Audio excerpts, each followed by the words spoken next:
Welcome.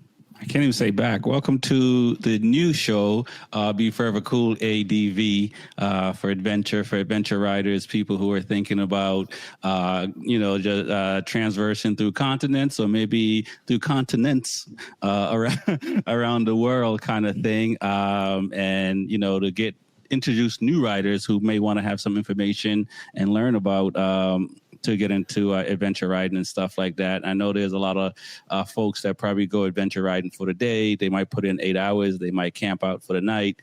We're not talking about that kind of adventure riding. We're talking about getting on the road, and we're not coming back home and still haven't been back home. So I have two folks that's been on the show already, and now we're doing this thing together, this adventure show. We have Nomads on Two Wheels and Two Wheels, One Compass. Welcome to the show, guys. Just give a little brief summary of what you guys been up to and all that fun stuff.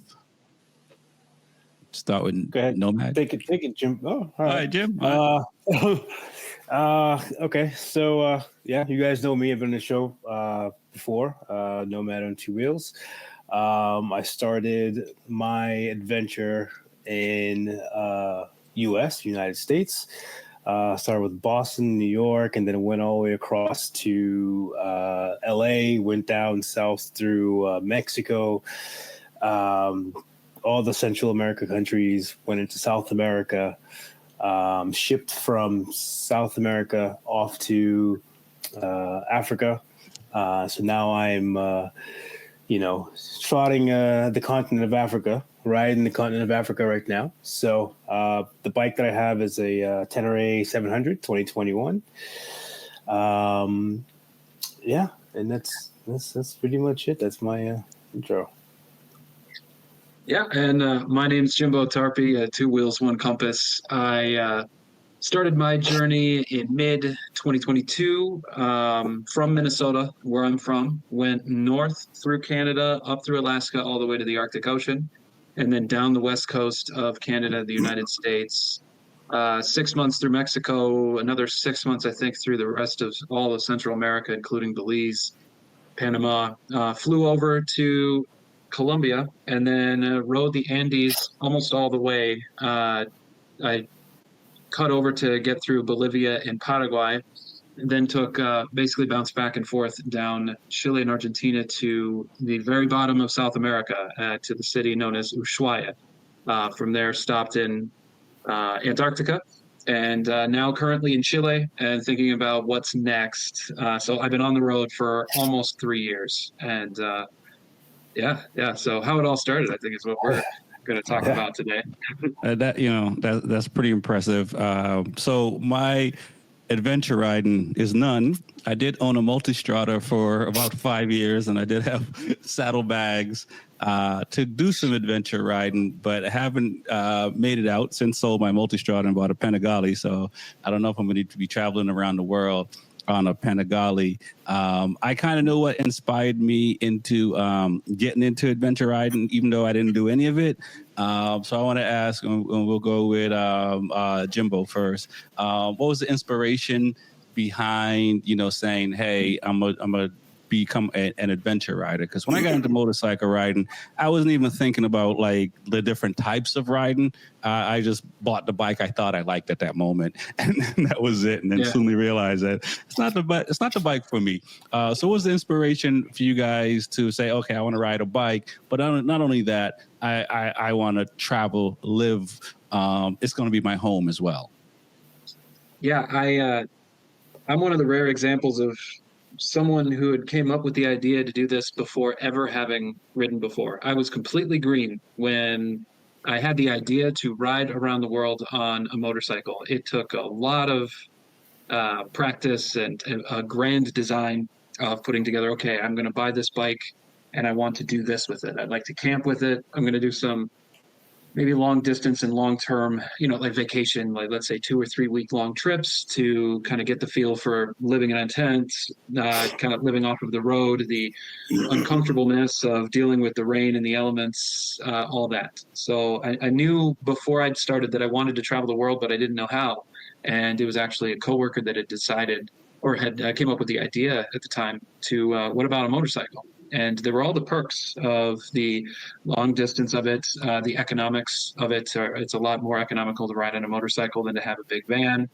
And then I started to see people online that had this kind of life that were documenting it on social media. Then I thought a hook that I could do for mine was to educate about the places I go. So I had a lot of inspiration from the get-go to do this. So my first motorcycle was a Kawasaki Vulcan. I wanted to get something that would have some power because I didn't really know exactly what I was doing. I didn't come from a family or friends with a lot of motorcycles. My dad had ridden, but I didn't have a lot of experience. So I just kind of moved in a direction and saw what worked.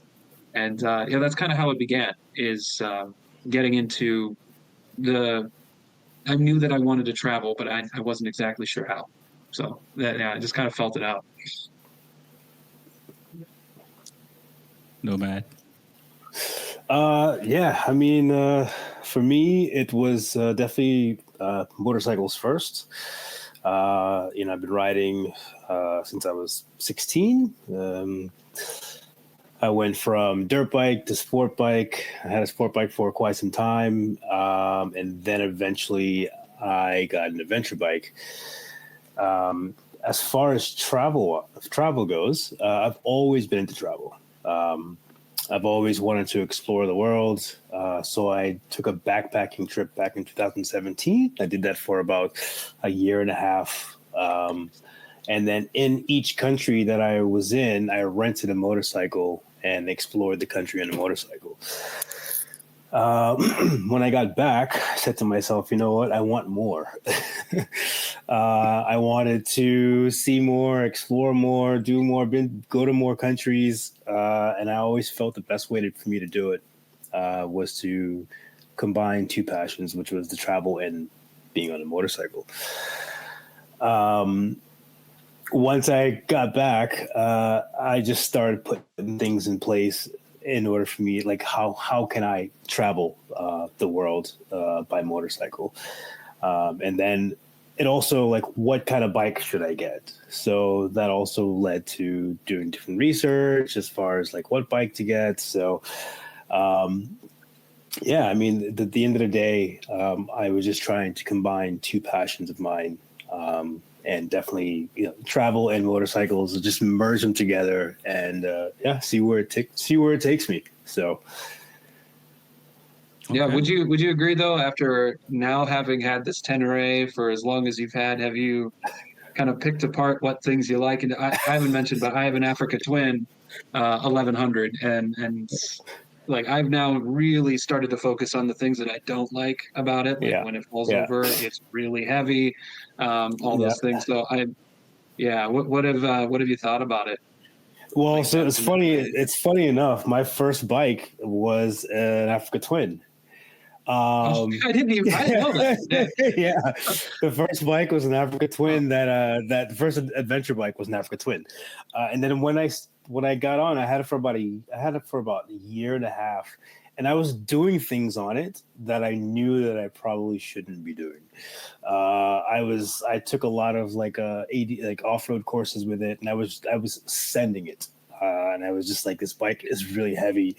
And I was, like you said, I was picking it up and I was like, I can't do this on this bike. So then eventually I got the Tenere. And the Tenere was felt significantly lighter. But I also did more stuff on that one that, I felt like I probably shouldn't be doing. And then, so as far as your question goes, is like, what I use the same bike. Whew. I mean, it depends. I mean, if I'm doing the same stuff that I'm doing now, probably not. I'd probably get a lighter bike. Yeah. Oh, wow. Yeah. Okay. Yeah. Yeah. So, before let's moonwalk it back a little bit before we, they're riding the bikes and stuff like that. Let's talk about the preparation that you guys went under, a little bit of the preparation that you guys went under. And, because there's some people that just, kind of get the gear, get all the stuff, and it's in the garage or the shed or whatever. And you're all geared up, but you have no idea what to do. So, like, you guys are both on the road now and been on the road for over a couple of years, but from the thought of saying, hey, I'm going to go right around the world to actually leaving that first day, like, what was that prep like? And do you feel like you did too much of it or not enough of it? I think it's easy. It's easy to do too much. You're always, you want to leave. Everyone ideally wants to leave thinking that they've thought of everything, but you're never going to. And I think I personally, I'm a different case because and I've met people that, like a couple from Australia, for example, that just flew to Colombia and were going to backpack and then decided, oh, let's buy bikes. And the girl had never ridden before. And they were gone for about 6 months.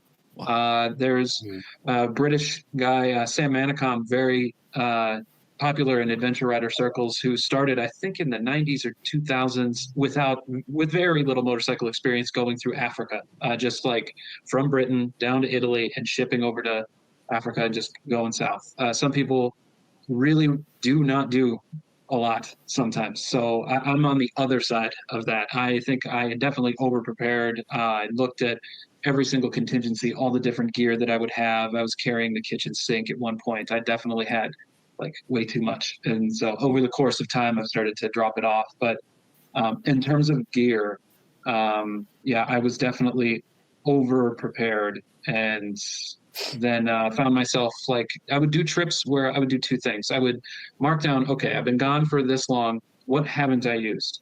Drop it. And what don't I have that I could have? All right, then I'll make a point to look out for it.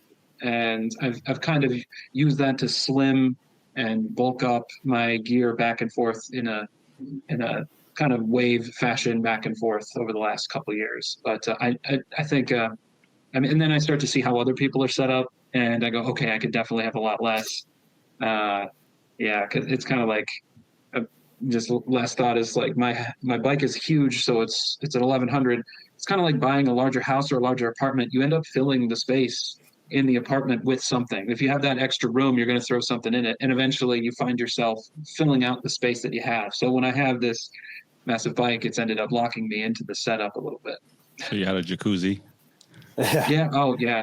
I'm trying to think like the most frivolous thing. I had a camping chair. That was huge. It was obnoxious. A chair is great, but there's some people that don't use that. Everybody has a luxury item, but I've had some people just use a pannier and sit on it with their back against the bike. Fine. There's no need for the chair. Or some people bring hammocks and they can fold right up, and they're a lot more space efficient, little ones. So, I mean, yeah, everybody has one of those items, but yeah. Hey, I need a chair. I bring a chair with me. I know mine broke. I'm a chair guy, definitely. I agree with you, man. I think at the end of the day, I think people you're gonna overpack. That's the main thing. Like you're definitely going to overpack no matter what. And I feel like, it's a part of learning who you are as a rider. You learn who you are as a rider. You learn who you are as a traveler on a motorcycle. And then once you start realizing who you are and your identity as a traveler on a motorcycle, you can kind of pinpoint what you need and what you don't need. It does take a little bit of trial and error. You're always, like Jimbo said, you're always going to get rid of stuff because you're going to have them, you're going to be 4 months in, 2 months, 3 months in, and then you're going to realize you haven't even, it's been at the bottom of your bag for the entire time. You've never used it. So, and you're just like, do I actually really, really need this thing? It's just like, okay, if I can lighten this load a little bit and just, then you're going to do it, especially when you're in certain situations and you're going down certain roads and you're like, damn, this bike is heavy. I wish this bike wasn't so heavy, and you're going through like mud and all this stuff. And you're just like, fuck, I just like, I wish this bike was a lot lighter. Again, it's all about learning, trial and error. This is why, if you are going to take a long distance trip, I would only recommend just take a couple of days, take 3 days, 4 days, even a week if you can, and just start figuring out, how are you surviving on a week? Do you Do you go to a store and get food? Do you bring food with you? Do you need cookware? So these are all the little things that you have to kind of figure out before you actually just pack up and go. I mean, you can learn as you go. That's fine.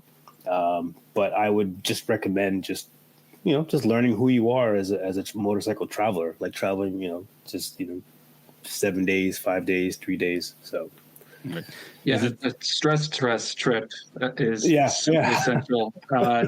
Because for example, in Mexico City, I was at a bunker biker in Mexico City, and he introduced me to his friend who's a lawyer, lived downtown.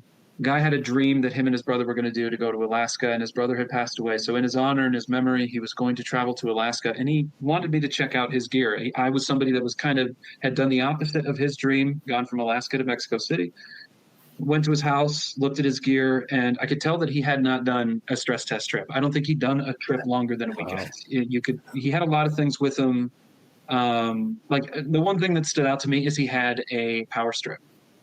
And like a big, bulky, long power strip with like a ton of different outlets in it.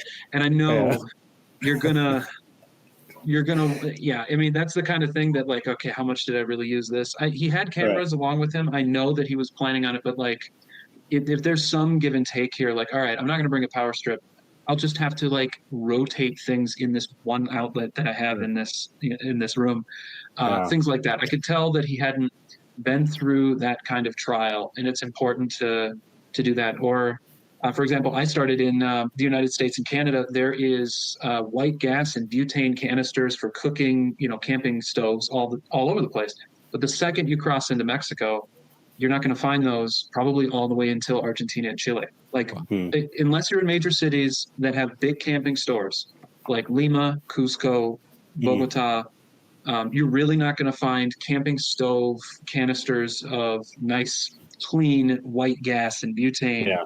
So I was with a Swiss couple that was using the like really old school, original, 1970s gasoline canister kind of cookware. Because you can get gasoline anywhere. It burns pretty dirty, but you're not going to conveniently find white gas everywhere. So I saw their gear and I went, I need that. And because I was like rationing and worried, am I going to find white gas? Should I camp? Finally, I just said, screw it. I got the gasoline canister. I cooked as much as I want, probably saved a lot of money because I was cooking more often instead of waiting to conveniently be in a hostel to cook or eating in restaurants. And it also gave me better range. And that thing has gasoline in it. In the real dire event of emergency, there's 750 milliliters I could throw in the tank if I really need it. So that I didn't start with, but I ended up getting because I saw that I needed to be a little more flexible because the environment had changed. And always getting your favorite toothpaste every time you go somewhere, or getting your favorite this and that, you got to be. Yeah. Is favorite in your vocabulary after a few years of traveling like you guys are traveling? Preferred? Yeah. You look for it, but at the same time you're like, all right, I'm not gonna find it. Oh man. Yeah. Before we move on to actually the beautiful part of traveling, the scenery and the things that you guys came up on, what are three things, and let's go one for one just in case there's no overlap. What are three things you wish you knew when you first started based on where you guys are today? I would say that of the people that I spoke with, no one had done a trip like this. There had been people that had done long distance journeys cross country and maybe stayed in hotels, but no one in my social circles had really done anything like this. And I think I maybe would have benefited if I'd found online influencers or anybody and just sent them a message and just said, hey, I'm thinking of doing this. What do you suggest? Or if I'd done more research watching, not going to lie, like a podcast like this, because you would have people that had been through this. And like, for example, I have an 1100 bike. I probably would not have gotten an 1100. It's really nice in the long distances and vast expanses of the Arctic. But as Nomad knows, when you're in these really tight turning, muddy roads and sand and the really narrow streets that are like inclined at 45 degrees in the streets of Quito, it's a real hassle to have something that large. And when it falls over, how many times you got to pick it up? So I guess to answer your question, the one thing that I wish I would have done is not listen to the people who didn't do these long distance journeys, but look more at people who had. Because you're going to get a big bike because you're carrying your whole life, aren't you? So, well, I've seen people that have been gone for years that have much less and a smaller bike. And there's a lot of advantages to carrying a small bike indoors or, being able to bring it up a set of stairs or a lot of things. So there's a lot to that. But yeah, I think the bike the one thing that I definitely wish I rethought or thought more about. I'd say for me, it's more about the money that I spent beforehand. I spent money on the bike that I didn't necessarily need to spend. That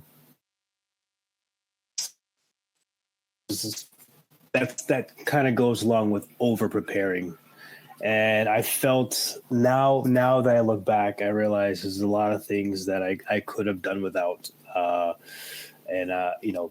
I just said to myself, like, oh, I need this. I have to put this on the bike. So I definitely spent a bit more, I feel like I spent a little bit too much before I left. And I could have used that money to actually travel. Okay. All right. We got one each. What's number 2 for you, Jimbo? I think that's really accurate. It made my second one because they say it's not how you save, it's how you spend. And I've been with a couple other motorcyclists, and when I'm traveling with other long distance motorcyclists like us, we'll sometimes go the same direction for a while, and you start to pick up on their habits. And I found out that I was way too regimented in how I found a place. Like I find a place during the day, and I want to find a place that's so I can explore around. But I found myself traveling with people that would arrive at a place at night and they go to a free place. They would ask, they would be a little more bold in asking like fire departments or gas stations or people like, hey, can I just camp on your property? I'll be here late and I'll leave early. And lodging is one of my greatest expenses. It is, it could average somewhere around the half of my daily budget, somewhere between $10 and $15. So like, depending on where I am. I mean, if I find it lower, great. But there's some people that are paying nothing. And so I guess like, I wish I would have spent more time being a little more ambitious on finding cheaper or free lodging. Because you have to change how you travel a little bit. I like finding a home base and going out and around. But then sometimes you go out and around, then find the home base. And you could just, So I think there's definitely room for me to improve still on that front. No, man. What's your number 2? Number 2 for me, it would just be packing less. Again, I thought I had it dialed in as far as like who I am as a rider and, as a motorcycle traveler. But I definitely feel like I do kind of wish I packed a bit less in the beginning, because there were moments where, I had so much stuff. I had things hanging off the bike, hanging off the bags, I was losing things left and right. So, I think now if I were to, circle back, I would definitely take a lot less stuff. Things that I just know that I wouldn't need. So. Okay. Yeah. Being more flexible with gear. It's going to sound weird, but after I'd been to the bottom of the world, I went to Ushuaia. I finished it. I did the whole Pan American. I'm going north, and I'm at a ferry, and this guy shows up who's Bosnian. And in Bosnia, or your Eastern Bloc Balkan legacy countries, the people that live there know how to do more with less. And I'm sure many European viewers would agree. And this guy had a skeleton-like setup. It was the barest of the bones. And when he pulled up next to me, Yeah, I mean, I just looked at him. It's like you showed up to a party and you're super overdressed. Yeah. It's like I was embarrassed, and he like looked at my setup and he's like, "Wow, you got a quad lock thing for your cell phone. Like you just need like a €2 piece of plastic and a rubber band, and you'll be fine." He like scoffs at like how I have just dressed down the bike in a lot of gear. Now, and this is I know it's quite critical of myself to think that, but I had a little bit of imposter syndrome, and I couldn't help but think that, wow, did I do this wrong? How could I have done it better? And so, like, in addition to also like having too much gear, is also the quality of the gear. Do I really need to buy a brand name this or that? Do I really? Because will I found myself going in basically the path of least resistance to find the most reliable thing. And sometimes you can either find a knockoff or, I don't know, since I've been gone, Temu, that's a thing now. Like, there's resources out there that could find knockoff or off-brand stuff that it works just as good, or maybe some like remedies or homemade stuff that I've seen a lot of people use for anything for tent stakes to camp cooking gear. So I think there's the flexibility in the gear is something that I wish that I'd done a little bit better, because that's another way that you can also save financially, also save on space, and and so it's good to be with other riders for a little while, because you can they'll learn things from you. Like a lot of people have definitely picked up ideas from me, but I started to see how other people set things up, and that's been something that I wish that I did a little better. Okay. All right. I will take that as your number 3. So we'll go back to Nomad. What's the last thing you wish you knew when you first started where you are now? Can you guys hear me? I feel like my Wi-Fi has been going in and out. I can hear you. Oh, you're good. All right, good. Yeah. So honestly, I've planned this travel for 4 years. So what I did for 4 years, every month I took a country and I researched it. And I researched things like borders and immigration and wildlife, and also like just landscapes, places to go. After watching YouTube videos, where is this person staying? Where is this person?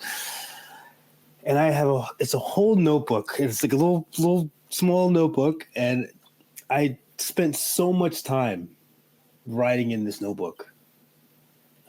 I probably looked in that notebook maybe two times since I've left. But do you think did you retain it? Well, here's the thing. The 2 or 3 times that I've looked in that notebook, everything that I have done was in that notebook.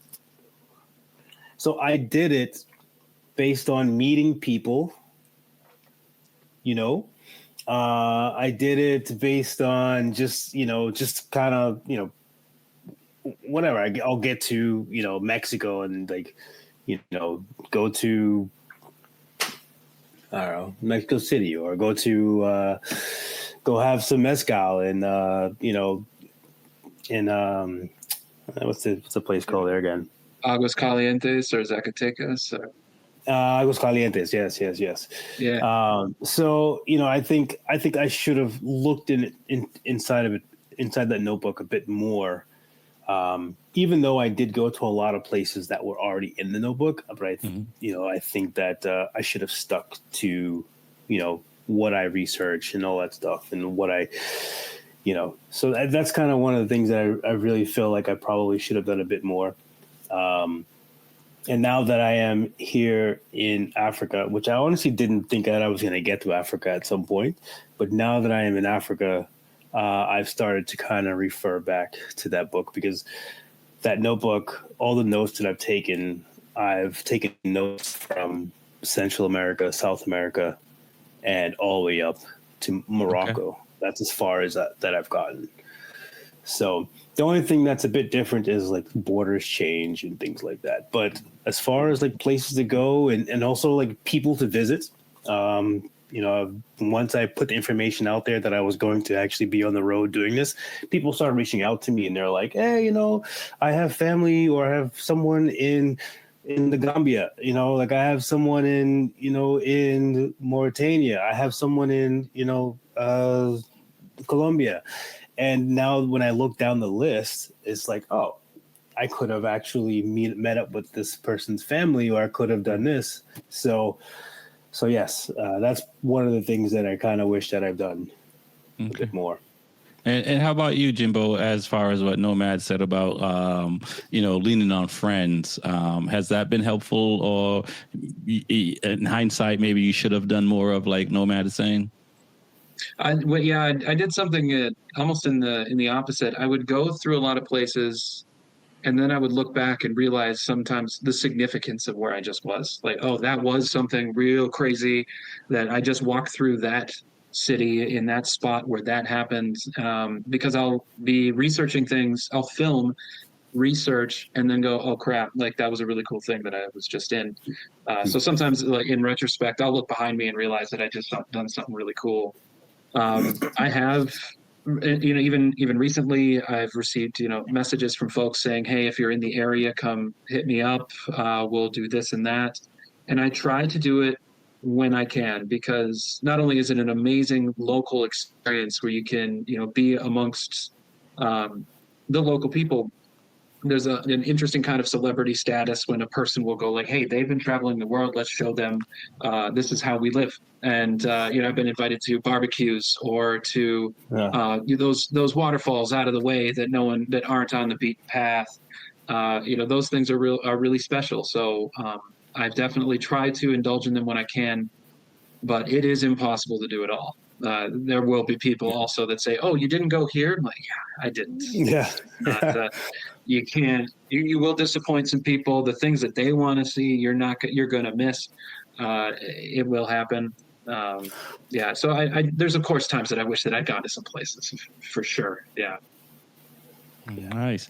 All right, let me ask this thing and get on the scenery side, as you just mentioned, Jimbo. Some of the cool places that you realize were cool after you passed through, but you might have been the person that made it cool. Just keep that in mind. But what is the the one place that's is there a one place that's the most unforgettable place that you guys have been to? Is there a place that stands out the most that you're like, oh, this is so amazing? Or is it kind of everything is new? So like, is it all amazing? I personally, I think I went through the Arctic way too fast. It's hard because it's a time window. There's only so many viable weeks or months that you're able to navigate through the Arctic before it's innavigable or just way too uncomfortable, just way too cold. There's 2 weddings I had flown back to Minnesota for after I'd left. So I left on a major trip of a lifetime, made it as far as Edmonton, flew down and back. Then went up to Dead Horse at the very top, down to White Horse, drew down and back. So there's like a lot of Alaska. I did end up doing the Dempster, the Canadian side of the 2 highways that have access all the way to the Arctic Ocean in North America. I only did one of them, not the other. So I wish that I'd done a lot of that yet. And so honestly, there's so much to do that I think that I could make it a whole nother trip again at another time. Wow. Because there's Banff as well, another major one that I'd missed out on because I'd been keeping it with the seasons. And another interesting variable was American health insurance. It would not have that in the United States, and it was going to run out at a certain amount of time. So I had to be in Mexico by a certain date, and then I would have travel insurance, which would have been fine. So like I'd rushed myself a little bit, and I wish I hadn't, because there is so much. But again, it's impossible to see everything. But I do wish I had done that. Okay. Yeah, I think you have the Arctic to compare it all to. I mean that's breathtaking in itself, man. That's I think there was just comparing. For me, it's like comparing South America to like Africa. You know, it's different. Very, very, very different. I would say like landscape wise, South America was just incredible. You know, you hit heights of like 5,000 meters, and you're just see all the snow-capped mountains, and you're riding a motorcycle through all that stuff, and it's absolutely breathtaking. But then also you're in the middle of Botswana and you just see elephants coming out of the bush, and you just, you're riding next to a herd of zebras, so, as far as trying to find that one magical moment, or, trying to find what you feel was the best. It can be very difficult. It can be very difficult to really figure out what was your most magical moment, because I think all of it is so breathtaking, and you have to just kind of like every single place you go has a piece of beauty and a piece of that will hold in your memory, no matter what. There might be some that stand out a little bit more. There was one time I was riding in Peru, and like, going from, I was coming out of the jungle, heading towards Rainbow Mountain, and it was a road that I just decided to take. It was just like, okay, here's this road. It's on the map. It gets from point A to point B. Not sure how long it's going to take me, but I'm going to take this road. I ended up taking the road, and, it brought me through the smallest villages in Peru, and also the highest mountain peaks in Peru. And I was up over above 5,000 meters at that point, and it was absolutely breathtaking. And I was just like, holy shit, this is crazy. And you're standing next to this like massive mountain. You just get off your bike and just like, wow, wow. But then again, you go to Africa, and you're riding, and the next thing you know, you just see a gray rock, in the bush. And you're like, oh, that's a gray rock. And all of a sudden, the gray rock just starts moving. And you're like, what? You're like, whoa, that's an elephant. Like, oh, man. Just like, what is going on? And you just like, oh, and you just like jaw dropped, when you see that. You just like, it's just, yeah. So, it's hard to really pinpoint those, like, what is your favorite moment. It's just, right. You'll like things for different reasons too. I think like some stuff will capture you because it's kind of similar to what I found Patagonia was amazing because it has seasons. I like seasons. I liked it for that. Some things remind me of home. But then, like, you go to someplace completely different, like when you're, in the tropical zones or Africa, and you're in your example, like you're in someplace so alien that it'll capture you in a different way than something familiar, and you can like them both for that. Like Colombia, I mean, with Colombia, the women captured me, pretty quick. Well, see, I'm glad you went there, because I was going to go there. With all the traveling and with all the preparation and stuff, what's the word? Nightlife, entertainment. What's that like? Is that part of the plan in the trip? I mean, you guys are talking about seeing a lot of stuff, doing a lot of stuff. But is there something in the notebook for that? For me, honestly, the nightlife wasn't always on the list. Number one, when I travel and I'm by myself, I don't like to be out late. That's just, that's kind of when things go wrong. So, but at the same time, you meet people at the hostel, you meet people, you might meet someone, that you're just hanging out with, and then he's like, hey, let's just go out for for drinks, beers, whatever. So you find yourself out. I always try to keep it pretty low key when it comes to going out. I'm not a huge going out person. You go to, like, for instance, like Colombia is probably like my favorite for going out, actually, because Colombia is very vibrant. And it's the place is like extremely vibrant. You're gonna find a place to hang out no matter what town you're in. There's always a cool bar to go to, or a local bar, things like that. So that's just the way Colombia is. It was the same thing with Brazil. Brazil was just like it's a very vibrant place. So for those two countries, I mean, those are kind of like my favorite. Is just like, all right, well, yeah, I can hang out in Brazil, I can hang out in Colombia, but generally, normally, I don't actually go out out. I don't stay out late and things like that. So, right. And is that like a trust factor, financial factor, just energy? I'd say three. Yeah. It hits them all, really, because I'll be real tired in the morning from being out. So the things I want to see, I may not. Alcohol, for example, is a non-essential expense. It is something that is completely unnecessary, and it gobbles up a lot of your finance. And just having one real good night could be as much as a week's worth of lodging. So, yeah. Okay.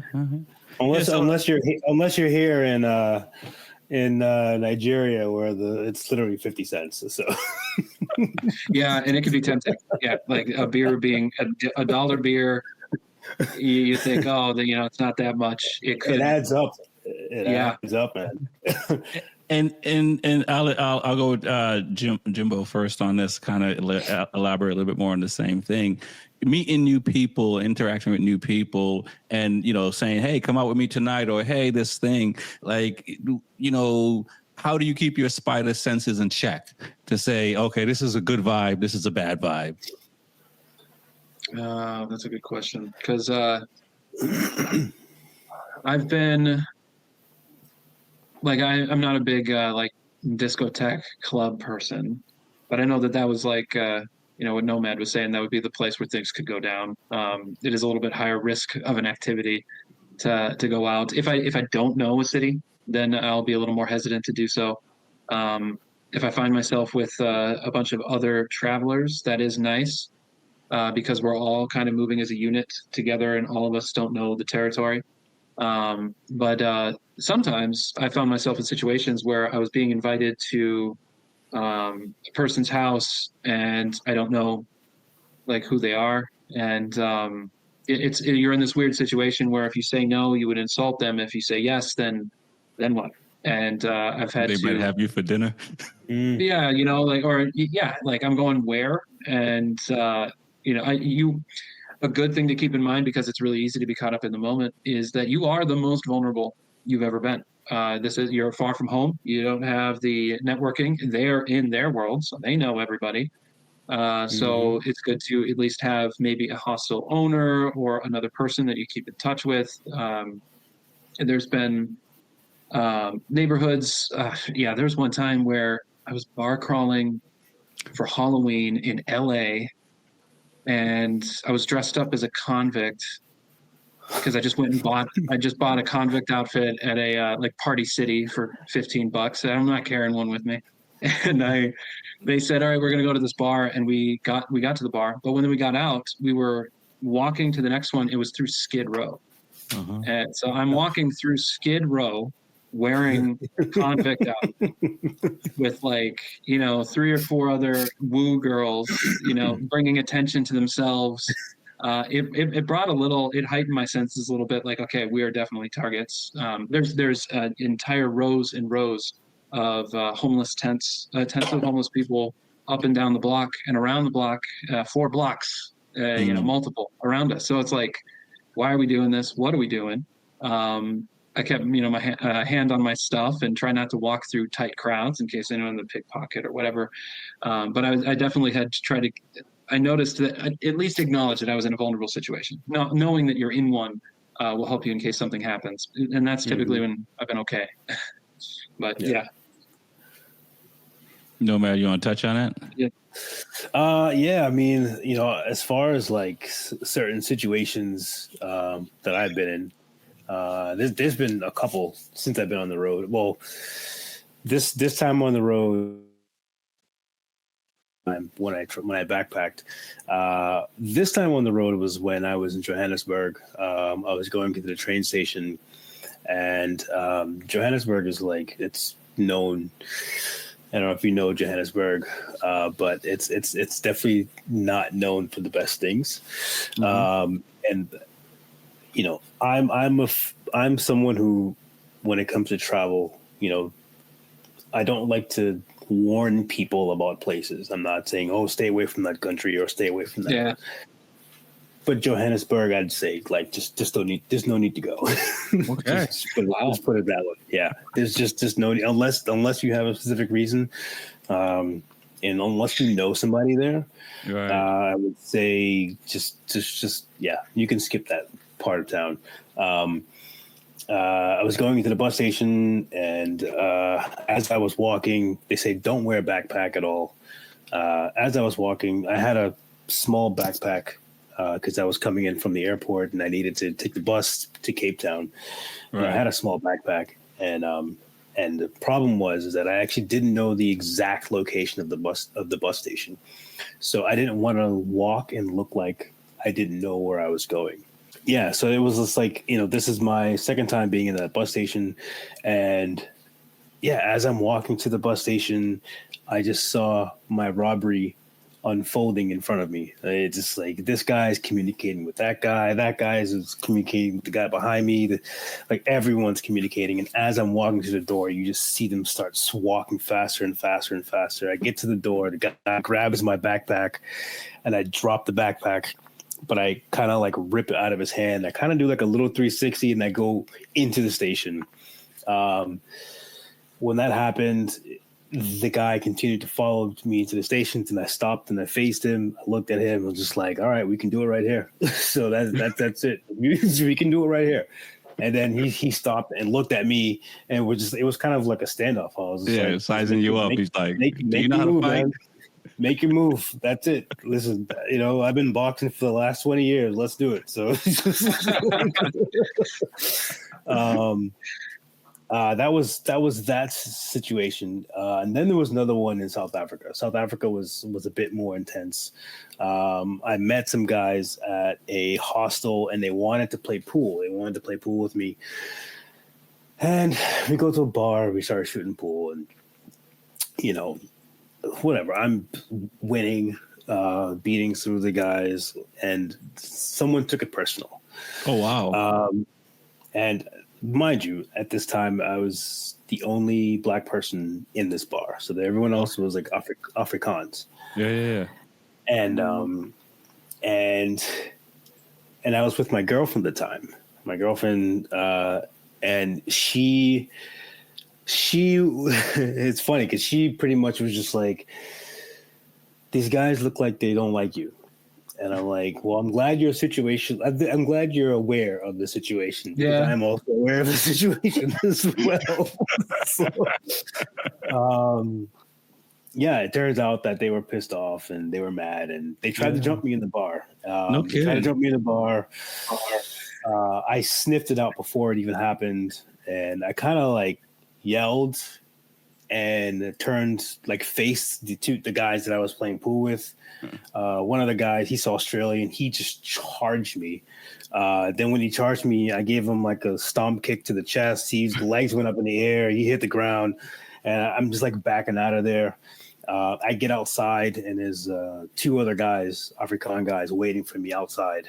No kidding. They were out for blood. And then another guy from the hostel. I mean, at this point, everyone's an enemy to me because I don't know who to trust. Yeah. Right. And then one of the guys from the hostel, this Italian guy, he knew that I taught boxing, Muay Thai, and Krav Maga. Because he does martial arts as well. Because him and I have had a conversation about it. He grabs me by the shirt, and he says, "You got to get out of here." and I throw an elbow and I stop it right at his face. I throw it so fast and I stop it right at his face. And then it like grazed his cheek just a little bit and it stopped. And he pretty much was just like, he just jaw dropped, let me go. And he was just like, just go, just get out of here. You got to get out of here because they're going to jump you. Yeah.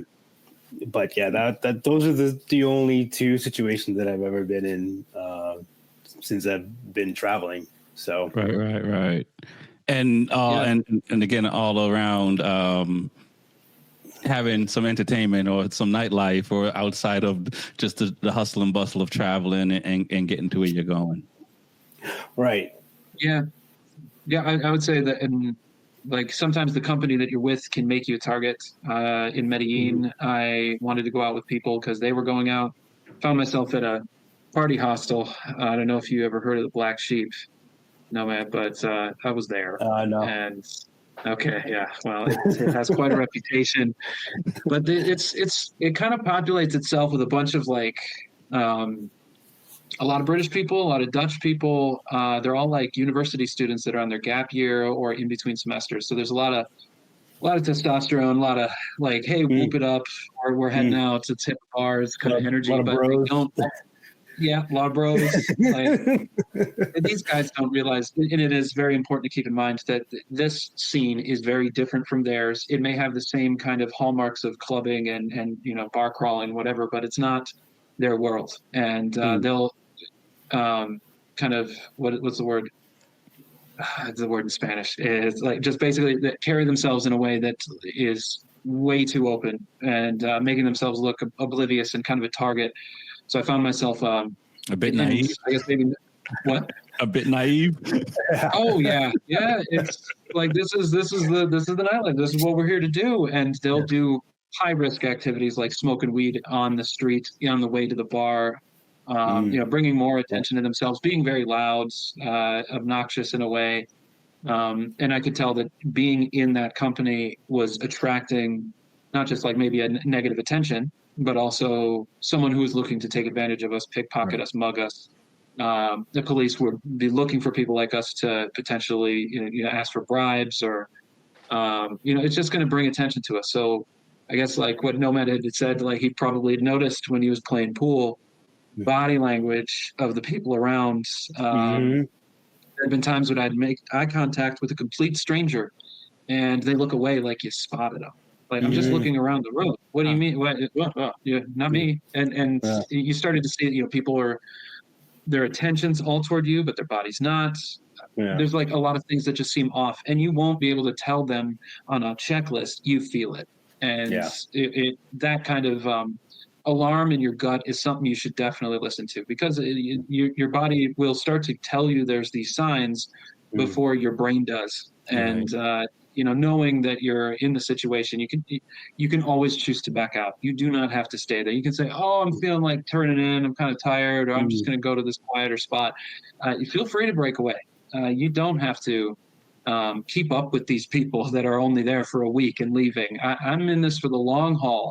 I've been gone for a long time. I don't need to, drop all my money in a bar just to have a good time one time. It's on a longer scale. So. Man, that's I have to wonder about that. So now, do you guys find that Nomad, you're coming up on I think year 3 for you, and Jimbo, you're over year 3.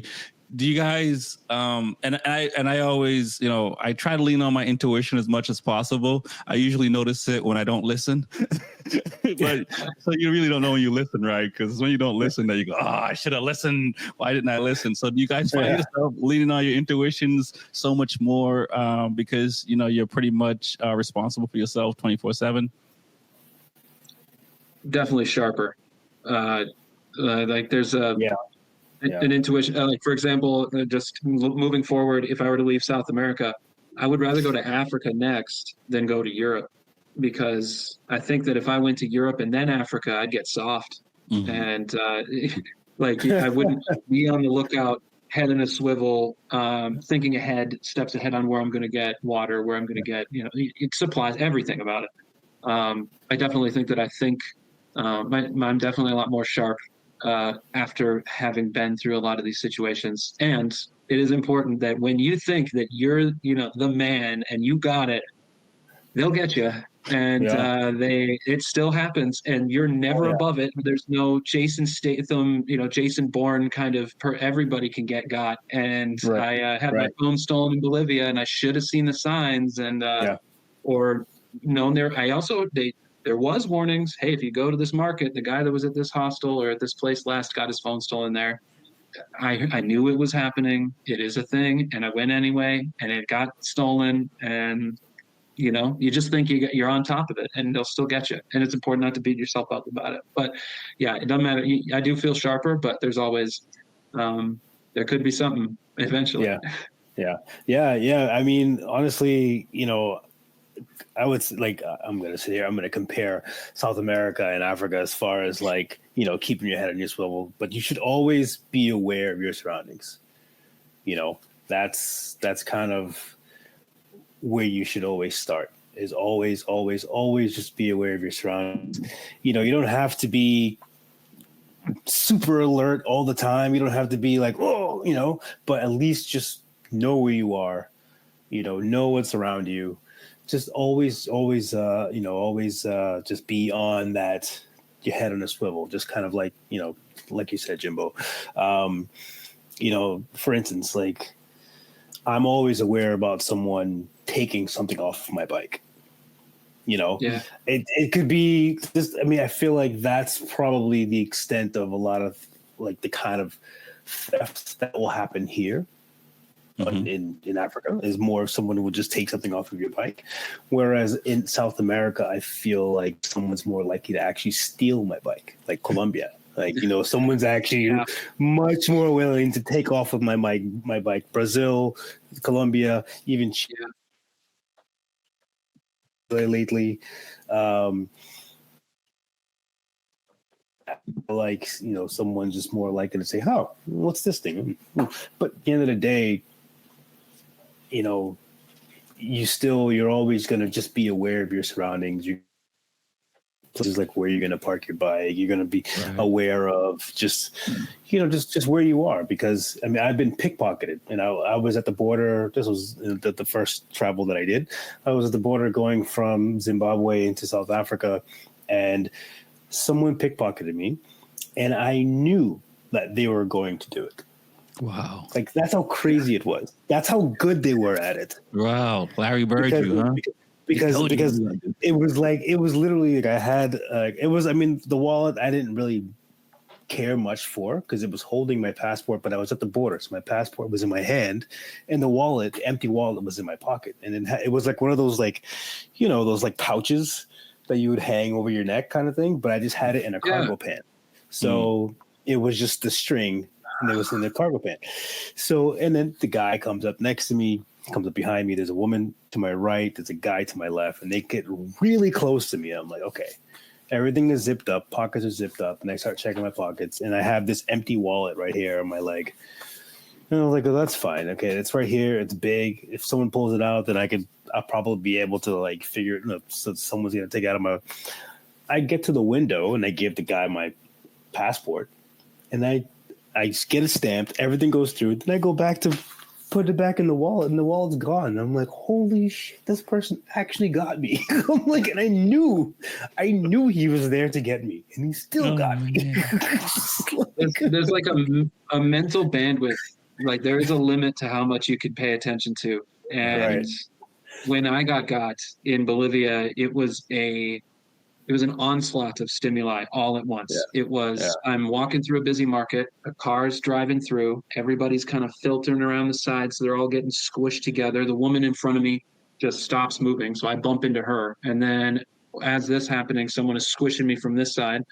While that happens, somebody is tapping my leg and slaps a credit card down on the ground next to me. And while all this is happening, trying to dodge a moving vehicle as it's rolling past in a busy market, we got, horns, we have music, we have people, slips the cell phone right out of my pocket. And wow. And it was a nice narrow spot where there was just so much happening at once, that unless I walked through there with my hands like this, every one of my pockets completely covered, you know, like Yeah. that's why the people have those kind of carabiner fanny packs things slowing up Yeah. over their shoulder. Yeah, it's or they'll work together Right, in right. Oh yeah. some sort of group where a guy will Oh yell from yeah. across the street and then they come Yeah. up behind you. So, Yeah. and they've done it a ton before. They've done it a lot of times. How many times have you stopped somebody and how many times have they got somebody? So you're Right. definitely going to be, they're going to have way more experience than you at this. Right, right. And, Catch and me. so and so now do you travel with just stuff in one pocket? Do you change how you behave because of these things? I mean, that's happened to me once. I mean, it might have happened before that I noticed it, but definitely there was like people working together. One person burnt me with a cigarette, but I at the time I used to wear T-shirts really big, so they couldn't get to my wallet because my T-shirt was just hanging down so far. And so it was enough for me to turn around and recognize something was going on. But like, so Yeah. it's like, do you change your behavior now? Do you keep your money in your sock? I mean, for me, generally, I still I have two wallets. Okay. Yeah, same. I have two wallets, Like two phones. Yeah, I have two phones actually. I have a burner phone that Okay. Same. it's just for just in case someone does say, hey, like if they want to rob me, like you stick me up with a gun or whatever. You can just give them the burner. Yeah. Yeah. But as far as like carrying it in certain pockets to avoid certain things, I wear a lot of cargo pants. So and the cargo pants have zippers. So I generally try to keep them zipped, especially in like big cities and things like that, in crowded environments. I also don't really like crowded environments. Like the big, food markets are always cool to go to. Like I went to one here in Nigeria, which is really cool. But it's just there's so many people around. Whenever there's so many people around, I tend to get very like like it's okay, yeah, all right, yeah, just okay, time to go. Time to go. And I'll hang out there for not very long. But I think at the end of the day, I do try to keep my pockets secure as possible, because you are a target, and especially if you just look super touristy, like you're not from there, like you're a target. So, and the only way that you can protect yourself is just being aware of your pockets and and where everything is. But yeah. Yeah, I'm the same. I feel like a cat in traffic when I'm in an area where there's like just so much stimuli and so many people. It also makes me a little uneasy as well. And I do the same things in carrying double wallets or double cell phones with the like intent to like, all right, if you're going to really hold me up, I'm going to take out the fake one and just chuck it. And go fetch. I'm out of here. Get out of the situation. There's knowing how to navigate when I'm going to go to a place. For example, if I find myself going to like a hike and the trailhead is maybe in a city, it doesn't matter where, but I know that my bike is going to be left behind. I don't want to have the tank bag sitting out. I don't want to have the helmet out unlocked. So I will strategically bring my panniers that close and lock with me so that I can throw everything in there so that I can go for the hike and not have it on my mind. And there are going to be people that'll ask, like, well, what if they carry it away? Well, what if they do this? Like, if they really want it and they're going to do some Ocean's 11 style heist and carry it off in a truck, they will, and it's gone. So, you will not be able to get everything. But I'm also the same way. I actually just stopped a scam 2 nights ago. I was at a gas station, and so what they do in a gas station, and this is, I don't know about Africa, but in most of the world, even Canada will do this, is they'll have like a little terminal that they hold on to. So you pump your gas, then they have the little terminal, and you put your card down on it, it beeps, and you pay. Exactly. But so what this guy was doing is he was holding the terminal, and he held it toward me, and I took out my credit card, and I put it on, but I wanted to like look at the amount to see it matches the pump. that you always make sure they match, because in Mexico and other places, they will overcharge by, let's say, a very small amount, just maybe $1 or $2. But Right. it'll add up if they do it to a lot of people. Right. And so this isn't the first time also that it's happened to me, but I wanted to look at the terminal and he would slowly lean it away so I couldn't see the screen. So we're in mid-conversation. It was a red flag, and I want to follow up. I want the receipt. So I beeped the card, and they said, okay, you don't want a receipt, right? They were like waving it off as if you want to get out of here. You want to keep moving. I said, no, I want a receipt. This guy actually like stuffed his fingers into the terminal so that when the printer would print out the receipt, it would smudge and crunch and he ripped it out of there. Yeah. So then he hands me this smudged up broken receipt and he said, here you go. All right. Yep. There's a guy behind you and he's trying to push me along. And this is when another red flag. This is 3 already. 1, he wouldn't let me see the screen. 2, he would try to smudge the receipt. And 3, he's trying to get me out of there. Yeah. So I look at this receipt and I see that he had given himself a tip of $2. Immediately knew what it was. Now, they hold all the keys. They got everything. You're in their world. Who are you going to complain to? You going to call a manager? Like, what's this?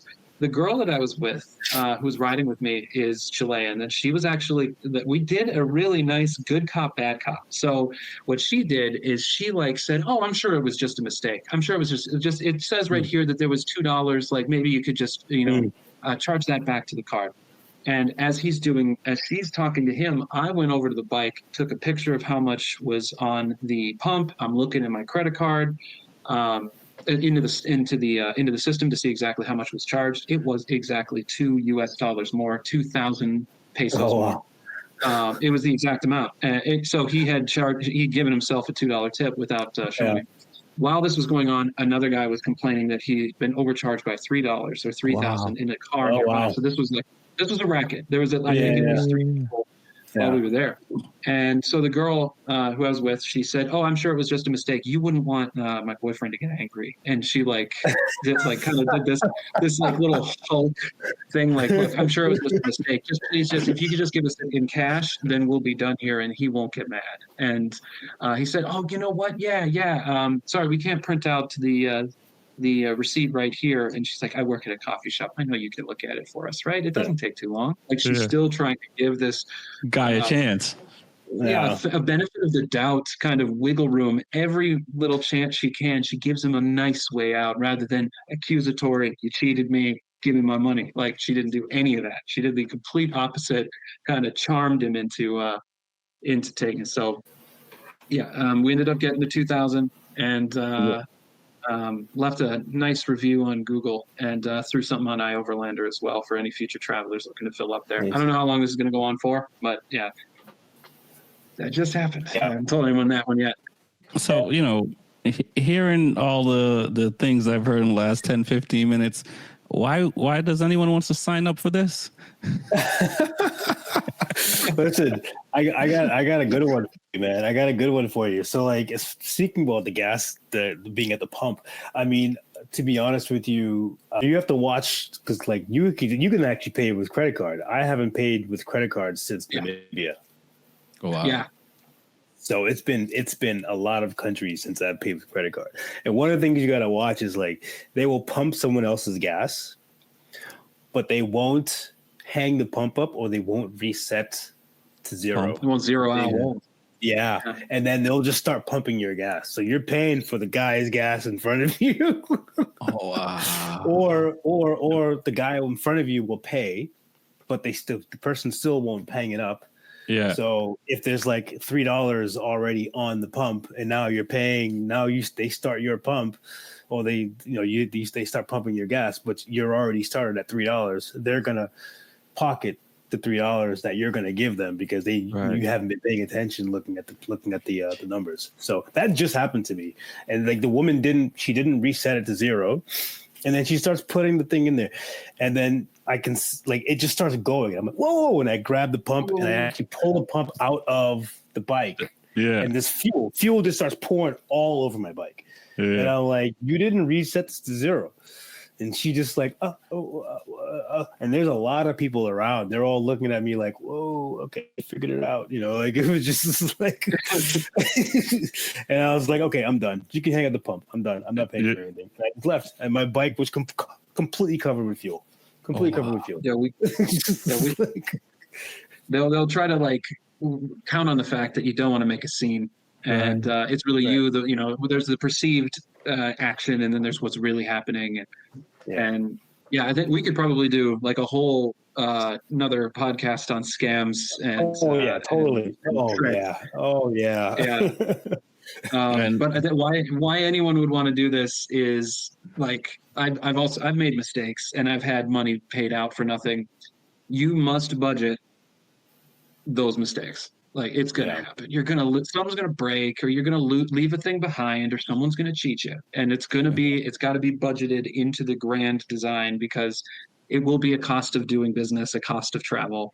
It is the part that really nicks it. Is that it's preventable. It feels like it's something that shouldn't happen. And you learn. And there's been a couple times where I've seen other people got, or I've heard these stories like we're telling now. So look for the signs, but there will be new ones, and people will innovate and find new ways to screw other people over. So those little costs, though, I mean, honestly, when they do happen, they could be so little. It's just $2 for me. That is a very low cost for a good story, I guess. And I actually got the 2000 back. So, or the gas all over your bike, Nomad. Like, it's, it's a pain, doesn't smell good, but and it made a scene, but you're out of there. Those really uncomfortable moments end up making you like a pretty hard person. And there's many of them. And you sometimes don't, they'll be put away somewhere, locked away, and then years later, someone will bring up, oh yeah, and this happened. They're like, oh yeah, I went through that. And you may not even, and you've been navigating in the future ever since, that you forgot that you got burned that one time, and you kept it at bay since. But it's still worth it. I still think travel is worth it, even though those things can happen to you. Okay. It helps me garner a little more respect for people that say come to the States outside of their own culture, because we know what it's like to be in a place and stick out, talk different, not know how everything works, and look like a turkey in the rain. Like, where am I? How do I do this? And people may start judging, like, oh, geez, these foreigners, they don't know what they're doing. So, we don't, and now I know. I'm now one of them. Yeah, and it also doing what we do, I think it also builds a lot of patience, because being obviously back home, we're accustomed to one specific thing and getting things instantly, and then next thing you know, you're on the road, and you have to wait for something, or just the way that they do this could be much more efficient. It could be more efficient. It's just not. Right. That's just what it is. It's just, something that could have taken you 20 minutes. Now it's taking you like 3 hours, and then you're just sitting there just doing whatever. It definitely builds a lot of patience within you. And you do realize and you understand how things operate outside of your circle that you grew up in, and you just kind of like, okay, this is how things are done here. I mean, to be honest with you, since I've been on this continent, I mean, there's a lot of things that I'm like, it's like, oh my god, it's just like just no need. Oh man, but again, it humbles you, and you're like, okay, let me take a step back. This is how it's done here. I'm just gonna trust the process and just not gonna complain. So it definitely makes you much more just within yourself. You're like, gotcha. So I gotta go ahead. I was gonna say, I've worked on a lot of my flaws as well. Doing that, I used to be quite a self-critical person. I still am, but the mistakes that I've made and the times that I've been made, I think that it's made me a lot more confident in my abilities. I've been able to laugh when these things happen more. I'm still I'm not there. And sometimes you get out of practice and then something blindsides you. It hasn't happened in a while, and you get got, and you're like, how did I let this happen? It'll still, and for me, it may never ever go away, but I'm getting really good at it. And I think that it's been a very maturing experience as a human being. I am a lot more confident in my abilities and a lot more mature of a person by having Right. been put through these extremely uncomfortable experiences. Okay. Nice. I'm going to wrap up with a couple more questions for this episode. I'll ask this. It might be a little bit personal, but I think, if you're going to jump on a bike and ride and leave the continent you're on, I think it's something that I don't know if most people think about beforehand or while doing it. I assume while doing it, you guys came across this, and is loneliness. I mean, how do you guys, deal with that being on your own? I know you stop off and you talk to people and all that. It was something you thought about ahead of time, or and all of a sudden you're looking up, you're seeing the stars, and you hear critters or whatever you want to call them where you are in the country, in the world. How has that been? Because you guys seem happy and you're having a bunch of fun despite the things that's happened. So how are you guys dealing with that?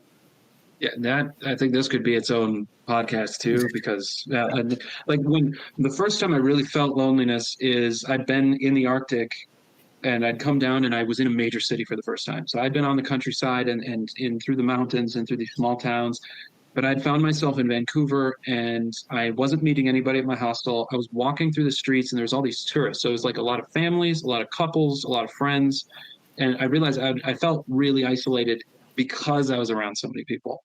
And I felt like I feel now that loneliness, or no, rather being okay with being alone is almost like a muscle that you flex and you exercise and you work on.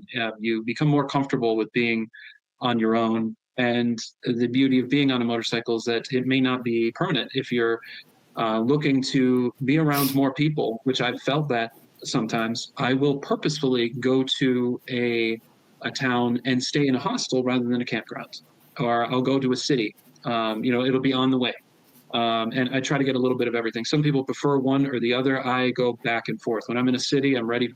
After a while, I'm ready for some nice big open green spaces. And then when I'm in big spaces and I'm kind of alone, or I've been camping a lot by myself, it's outside the high season, let's say, not a lot of traffic. We're like, I haven't seen people in a while. And then there's been times that I've been alone for maybe I know there's a lone stretch of like 2 months where I just didn't really want to spend time with people. I was going my own and liking it almost too much. I felt too comfortable with being alone and had to work the other direction. Like I need to be around people more. It's to me, it's been this moving needle that I try to push closer and closer toward just being okay with being alone, but also not being a hermit. And also being around people and not being around them too much, because there's eventually everyone leaves. You feel really sad. People go their own ways. There's a lot to that too. But that's been my experience. For me, it's in the very beginning. I could be alone without being lonely. It was kind of like, as I was moving and as I was going from place to place, I started to getting used to being kind of by myself. It wasn't until this is all through like Central America, because I didn't really stay in too many hostels in Central America. I was staying in a lot of hotels, and the difference is like when you're in a hostel, there are people around that, possibly the same age as you, and they're all travelers and things like that. So you kind of have a little, yeah, exactly. We met in a hostel in Nicaragua. So, but it's just like, that's how, perfect example. But I was staying mainly in hotels. In hotels, you're just kind of like in your room by yourself. And you're just kind of left to do your own research and do things in your room. So as it wasn't until I got to, say, Colombia, where I started to kind of, venture off into more of the hostels and things like that. So, and I started to meet people and I feel like, at times you kind of need that. You need that, interaction with people. Yeah, so I mean, like I was saying, it's kind of better. It's sometimes we all need a little bit of uh, being in the hostel and interacting with people, but we also need our alone time. Just like you were saying, Jimbo, there are times where I loved being on the mountain by myself, camping, and and waking up to the morning sunrise and just being there by myself.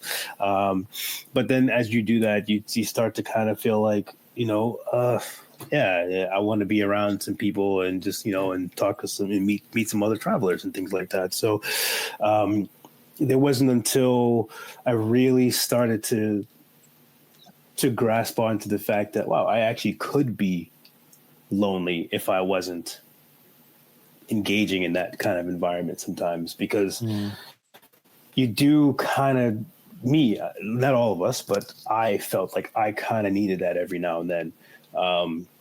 And there was, like, for instance, like when I got to Colombia and I was at Donkey Sunrise, and I was meeting a ton of people.